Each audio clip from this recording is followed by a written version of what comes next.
নমস্কার বন্ধুরা, আমিও বাঙালি রান্নাঘরে সবাইকে স্বাগত জানাচ্ছি। আবার একটা রেসিপি আপনাদের মাঝখানে শেয়ার করতে চলেছি, সেটা হচ্ছে নিরামিষ ফুলকপি আলুর তরকারি। তাহলে চলুন দেখে না যাক আজকের রেসিপি। ওভেনে একটা কড়াই বসিয়ে তাতে দিয়ে দিয়েছি কিছুটা সাদা তেল। তেলটা গরম হয়ে যাওয়ার পর দিয়ে দিয়েছি একটা তেজপাতা, মাঝখান থেকে ছিঁড়ে দিয়ে দিয়েছি কিছুটা গোটা জিরে, দিয়ে দিয়েছি কিছুটা গোটা গরম মশলা, কিছুটা দিয়ে দিচ্ছি গোটা জিরে, আর দিয়ে দেবো এখানে 1 চামচ মতো হলুদ গুঁড়ো, যাতে ছিটে না আসে গায়ে। এখন দিয়ে দেবো এর মধ্যে কেটে রাখা ফুলকপি, দিয়ে দিচ্ছি কেটে রাখা আলু, ভালোভাবে নেড়ে চেড়ে ভেজে নেব। ভালোভাবে কিন্তু ফুলকপি আলুটা তেলের সাথে ভেজে নিয়েছি। এখন এর মধ্যে দিয়ে দিচ্ছি আদা, জিরে, লঙ্কা, টমেটো বাটা,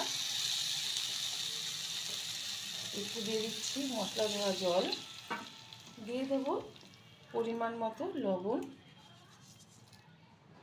দিয়ে দিচ্ছি খুব সামান্য পরিমাণে একটু চিনি, এতে কিন্তু স্বাদটা ভীষণ ভালো আসবে।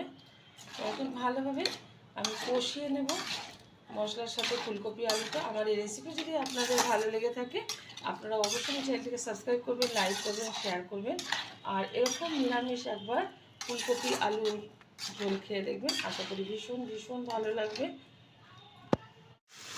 ফুলকপি আলুটা কিন্তু ভালোভাবে মশলার সাথে কষিয়ে নিয়েছি। মশলা থেকে যে তেল ছাড়া শুরু হয়ে গেছে, মানে মশলাটা ঠিকঠাক কষানো হয়ে গেছে। এখন এর মধ্যে দিয়ে দেবো খুব অল্প পরিমাণে একটু জল,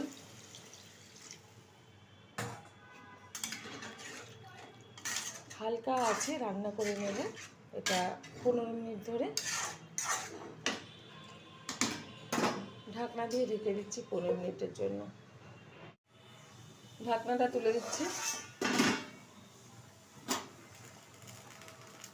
খুব সুন্দরভাবে কিন্তু ফুলকপি আলুর ঝোলটা হয়ে গেছে, নামিয়ে নেব।